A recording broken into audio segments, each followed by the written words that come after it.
The representation of refugees in the media is extremely flawed, and I would even maybe try not to use the word refugees, because it's just people in general, people on the move, or people like us.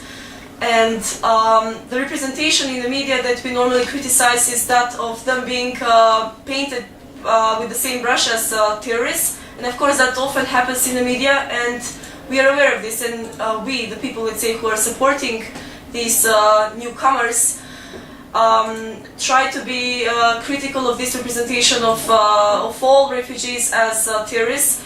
But at the same time, for all volunteers, it's a bit tricky, because we also are wrong to think that all of them are refugees by painting them, by saying that it's we're painting them with the same brush again. We put them in this category of refugees or victims. Yes, they are refugees. Yes, they are victims.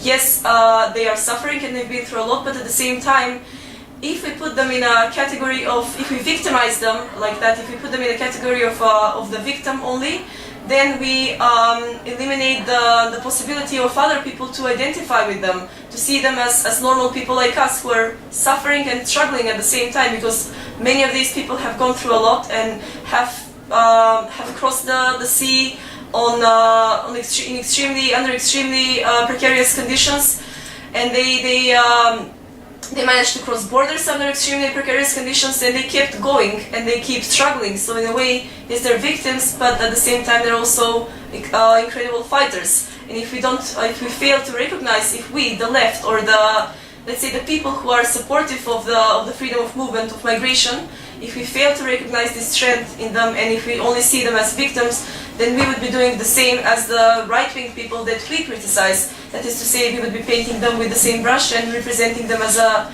whole group. And in that case, by doing that, we want, in a way, we are preventing the media, or us, we are preventing the normal people, the ordinary people throughout the world to identify with them as people, because then they just see them as charity cases that need our help, and that we are saviors, while we are equal. We're not saviors, they're not victims, they're people like us.